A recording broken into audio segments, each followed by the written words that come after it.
Hey there, roamers. Welcome to the Roam in Your Home podcast and YouTube channel, where we get to hear from full-time RVers, unpack their experiences, and learn actionable advice to help you roam in your home too.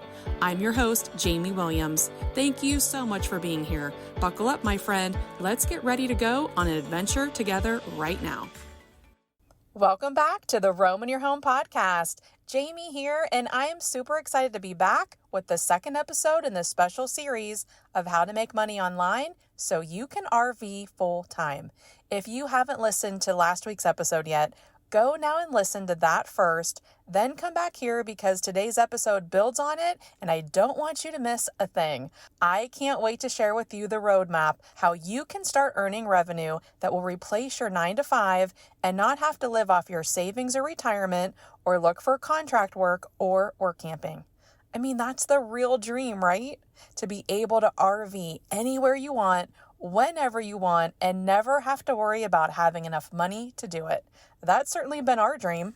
We started out as travel therapists, making plenty of money, but what good is all that income when you don't have any time to enjoy your travels? Let me paint the picture of our first time hitting the road. We were in Daytona Beach, Florida, and our first contract was San Francisco, California. We literally were going from the East Coast to the West Coast, and we were so excited we could barely stand it. It's important to mention that up until this point, we've never been west of Indiana. This was our very first RV, which was a 40-foot Jayco Pinnacle fifth wheel, which we were absolutely thrilled with. It felt like a luxury condo on wheels, and now we were getting ready to take it across the country. The butterflies in our stomachs were flying like crazy. There were so many unknowns. The unknown of how we'd like travel therapy and how we'd like our travel contract, the unknown of the RV park we'd be staying at, the unknown of the drive, the unknown of what we'd experience along the way. So many unknowns, but we were ready for it all. The one thing we didn't want was regret. We would rather make the mistake of selling our home and quitting our really good jobs to try this out and realize we didn't like it and have to come back and start over again than to live with the regret of never trying it at all. Every single day for that first year at least, we kept looking at each other and saying, can you believe we're doing this? What an awesome opportunity that we were super grateful for. So we're driving west and we are literally freaking out at all the beauty that we never saw before except on TV or in a magazine. We quickly learned that if it looks beautiful in a picture, it's 1,000 times more beautiful in person. That made us want to go and see so much. But the reality was we didn't have the freedom that we thought we would. Sure, we were driving in our condo on wheels across the country, seeing so many amazing places, but we were on a strict schedule. We couldn't stop and explore like we thought we would because we had to be in San Francisco at a certain time to start our contract. We felt really rushed. Since this was our first contract, we didn't know how things worked. We looked online for a nearby RV park, but couldn't really find anything. So we just figured there's got to be a ton of RV parks in California. We'll just go a few days early so we could see it before committing to the 3 months there. That was the time of our contract. And decide for ourselves which one we wanted to stay in. Big mistake. Huge. It turned out there weren't any decent RV parks to stay in, and if it was close to decent, it was full. We were freaking out. The only place that we could find was at an RV resort 2 hours away, and it was $2,500 a month. And we had no choice. We had to do it. It was the only thing that there was. So we had a 2-hour commute each way for 13 weeks. And in that 2-hour drive, it wasn't on back, peaceful country roads. It was 6 lanes of bumper-to-bumper traffic that turned Google Maps red, and that was the very best route. It was a nightmare. That's when the reality set in that this isn't all it's cracked up to be. Yes, we loved traveling in our RV, and we were absolutely not having any regrets about that whatsoever. There were so many amazing places that we drove past that we couldn't wait to explore. However, we worked 12-hour days because of the commute, Monday through Friday, and we had to save at least one day for grocery shopping, cleaning, doing laundry, paying bills, cooking, and preparing for the super busy work week, which only left Saturday to explore. One day a week to go see as much as we possibly could. And we did. We went to Big Sur, we saw the redwoods, and we saw the sequoias. Every single Saturday was absolutely amazing. But we wanted more. We were desperate for more. It was like a carrot dangling in front of our noses, and it felt like a huge tease to be surrounded by all this beauty and not have the freedom to enjoy any of it. That's when it hit me. I became obsessed with learning how to be able to have this RV life, but not have to be tied to a contract where someone else was in control of when and where we went. We were watching people on YouTube, and they were living this awesome RV life and sharing all of their adventures, and they weren't at retirement age. How in the world were they doing it? No one was saying. I know some of them were making money on YouTube, but it couldn't be that much. What else did they know that we didn't know? So I got to work in all of my spare time and breaks between contracts, researching everything I can get my hands on. I am someone who will figure it out. I am a problem solver. My brain will not stop until I solve whatever it is that I'm trying to get the answers to. I then started getting very frustrated on all the rabbit holes I was going down and all the time I was wasting. I decided to sign up for courses and coaching groups so that I can actually learn something. I spent the next 5 years part-time and over $15,000 learning everything. I learned front-end and back-end web development, tech languages that I didn't even know how to pronounce, marketing and terms that I didn't even understand at first, determined to solve the mystery of how people make money online. And I did it. But now I'm obsessed with teaching it all to you. I want to give you the gift of not having to spend all the time and money that I had to in order to learn how to generate recurring online revenue.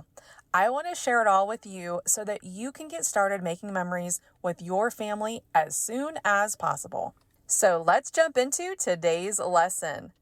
First, I want to quickly review some things that I mentioned in the last episode. We discussed finding your niche and then deciding what you'll create based on your niche that you can share with the world. I didn't say this in the last episode, and I really needed to, so I'll say it here. Don't waste a whole lot of time on this. You can change and pivot here. It's just important to pick something. Say that you have a few things that you love and some things that you're good at that you can easily teach. How do you decide? Choose whichever one would make the most sense. What do you feel that you could teach someone? Remember, you don't need to be an expert or have any type of certificate. You just need to know 10% more than someone else. People would rather learn from someone just a few steps ahead of them. It's less intimidating, and the person teaching knows the exact steps to help because they were just there. So don't get hung up on deciding if you know enough. Trust me, you do. Also, remember the thing that you want to offer can change. You may have one idea, but your audience may tell you that they want something different. You always need to give them what they want. So don't waste a lot of time on something until it's verified that your audience wants what you have to offer. Let's talk more about that because that is part of today's lesson. Who is your audience? Building an audience of the right people is crucial to grow any business. Think of it this way. No matter how great your product or service is, if nobody knows about it, nobody's going to buy it. In the movie Field of Dreams, there's that famous line, if you build it, they will come. While that might be true for a magical baseball diamond in a cornfield, it's not how it works in the world of online business. Trust me, I learned this the hard way when I decided to start a business before I learned everything I know now. You could create the best product in the world, a top-notch ebook, a course, a physical product specifically designed for RVers even. But if you don't have an audience, no one will know it exists. It's like building your product in the middle of nowhere without putting up a single sign. Without people who are interested and invested in what you're offering, it's going to be tough to get any sales. In the online space, building an audience is step one. You need people who trust you, who are excited to hear what you have to say, and who feel like the solution you offer is exactly what they need. Only then will your product gain the traction it deserves. I like to think about your product as the solution and your audience as the people who are looking for that solution. If no one's around to hear about it, that solution is just going to be sitting out there gathering dust. And that's why before you focus on creating or selling anything, you have to focus on building an audience, one that's eager and ready for what you're offering. When you have a community of engaged followers, not only will they be excited to see what you've built, but they'll also be the first to spread the word. So the truth is, it's not just about building it. It's about building relationships, trust, and connection first. And that's what we're talking about today. How to build an audience that will be there when you're ready to offer your amazing solution. Now, let me stop you right there if you're thinking, well, forget that. I only have a couple hundred followers. This is going to take way too long. Nope, that is not true one bit. There are so many people in the coaching group that I'm part of that started with a super small audience, and they say it actually really helped them because when you have a small audience, you have the time to engage with them more. You can take the time to really get to know them better. This is priceless. Imagine if you were holding a dinner party and the first 5 people showed up, but you decided to not come out and greet them until there were more people there. Can you imagine how terrible those 5 people would feel? Like they didn't even matter or weren't good enough to earn your attention. That's basically what you'd be doing if you were waiting for a bigger audience first. No, get out there and greet those people that are there and make them feel welcome and special and let them know how happy you are that they're there and that you can't wait to help them. You need people who trust you, who see you as the go-to person for whatever problem you're solving. Whether you're selling a digital product or a physical product, your audience is the foundation of your online income. So how do you start building that audience? Let's talk about a few strategies. Let's assume you already have some social media. Maybe you have a Facebook or Instagram or YouTube. Again, you do not have to have a huge following at all right now, so please don't think about waiting until you grow your following. Trust me, you want to start now, and your following will grow organically, automatically. Before you even start posting on social media or creating content, you have to know who you're talking to. Who is your ideal customer? Think about their demographics, their age, location, their interests. For example, if you're offering tips for working out, you need to decide who your ideal audience is. Get specific. You'll be tempted to want to help everyone, but when you want to serve everyone, you end up serving no one. Remember that. It's best to niche down and think of a narrow audience that you can serve. Like in this working out example, women over 50 or some other narrow audience. The more specific you get, the better. Knowing your ideal audience helps you create content that speaks directly to them, making them more likely to stick around and eventually buy from you. Now that you know who you're talking to, let's talk about where you're going to find them. There are so many social media platforms, and each one serves a different purpose. But you don't have to be on all of them, just the ones that make the most sense for your audience. For example, if your niche is photography, well then Instagram or YouTube might be the best places to start because they're highly visual platforms. But if your focus is on RV maintenance tips or boondocking guides, a blog, Facebook group, or Pinterest might be better suited for your content. The key is choosing the platform where your audience already spends time and where your type of content fits in best. Next, don't try to do it alone. Find a community or group that your audience is a part of. There are already people with engaged audiences who are looking for content just like yours. One of the fastest ways to grow your audience is to collaborate with others. This could mean reaching out to influencers, bloggers, or podcasters for guest appearances or guest posts.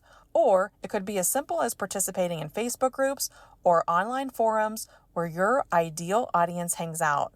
Answer questions, share your expertise, and offer value before you even try to sell a thing. Building relationships is key to building an audience. Once you've started to attract people, consistency is what keeps them around. You don't have to post every day, but you do need to show up regularly. Maybe it's a weekly blog post or a bi-weekly podcast or daily Instagram stories. Whatever it is, make sure it's something that you can commit to. Your audience will start to expect content from you, and that's a good thing. Also, don't forget to engage with your audience. When people comment or ask questions, reply to them. When someone DMs you, respond. And I have a quick tip here that instead of typing your response in a DM, do a voice message back to them. This really helps them get to know you better by hearing your voice. It's like a real life conversation instead of reading your response. Building an audience is about more than just putting out content. It's about building relationships and showing people that you're there to help them. So let's say you decide on a niche of baking. You love to bake, people love to eat what you're baking, you love to share recipes. It's something that you love to do and you're at least 10% better at it than most people, and you feel that you could do something in this niche. One very important thing that I want to make sure you understand is that you want to start creating content around your niche to see how it resonates with your audience. You absolutely do not want to create an offer without knowing that your audience wants it. How in the world do you do that? You want to start sharing valuable information in your niche that can truly help people. You want to give people a win. You want to help people and share great content for free first. Figure out what they want from you. Find out what problem they have and give them the solution. Let's use the baking example. Start sharing tips and recipes and ask questions. Maybe you had the idea of creating a chocolate chip cookie baking class, and they all really want a brownie class. Take polls, ask for feedback, share great content, and test the waters first. By doing this, you will start to create an audience of your ideal customer. You want to learn who they are, get to know them, have them get to know you, and once they get to know you, they will learn to trust you. Developing the know, like, and trust factor with your audience is key. I'm sure we all follow people online that we know, like, and trust. The first people that immediately come to my mind are Mark and Trish Leach from Keep Your Daydream. They share such valuable content that is so helpful and solves so many issues.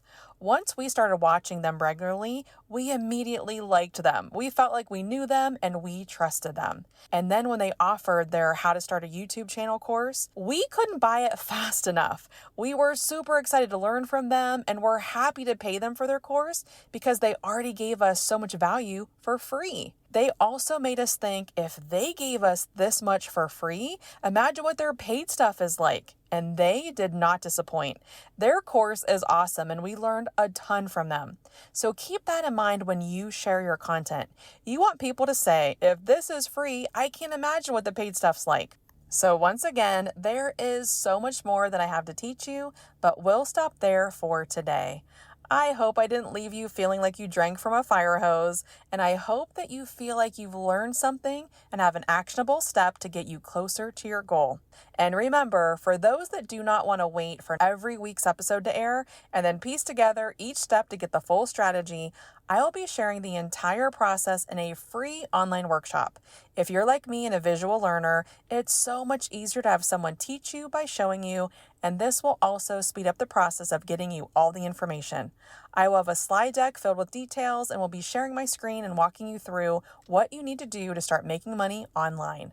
I will be sharing this free online workshop several different days and times, and you are definitely going to want to grab your spot because space is limited. So go now to roamingyourhome.com/workshop to register, and I can't wait to see you there. So to recap, to build an audience, you need to first identify who your ideal audience is, choose the right platform, collaborate with others, and stay consistent. This foundation will set you up for success when you're ready to launch your product or service. In the next episode, we're going to dive even deeper into creating content that serves your audience and builds trust, which is key to making those sales later on. You don't want to miss it, so make sure you're subscribed and stay tuned. If you found this episode helpful, I'd love to hear from you. DM me on Instagram or Facebook and tell me what you're excited about learning. Also, be sure to message me any questions that you have so that I can answer them in the upcoming episodes. This has been such a long journey for me to get here, and I am so excited to help fast pace this for you so that you don't have to spend all the time and money that I did. My goal is to help you roam in your home too. Starting this full-time RV life was the best decision we ever made, and I want to help as many people as possible do the same. I am so excited to bring you another lesson next week and share more valuable steps to help you learn how to make money online so that you can have the freedom to RV where and when you want without ever having to worry about the money to do it. I look forward to being with you next week, but until then, stay safe and I hope to see you on the road. Thanks for listening to this episode of the Roam in Your Home podcast and YouTube channel. If you enjoyed this episode, we'd love it if you would subscribe to our show and consider giving us a 5-star review. It's free and would mean the world to us and help us grow. If you know anyone who would also enjoy this podcast, please share it with a friend. I would also love to connect with you on Instagram or Facebook at Roam in Your Home. Come back next week for another fun adventure, but until then, stay safe and we hope to see you on the road.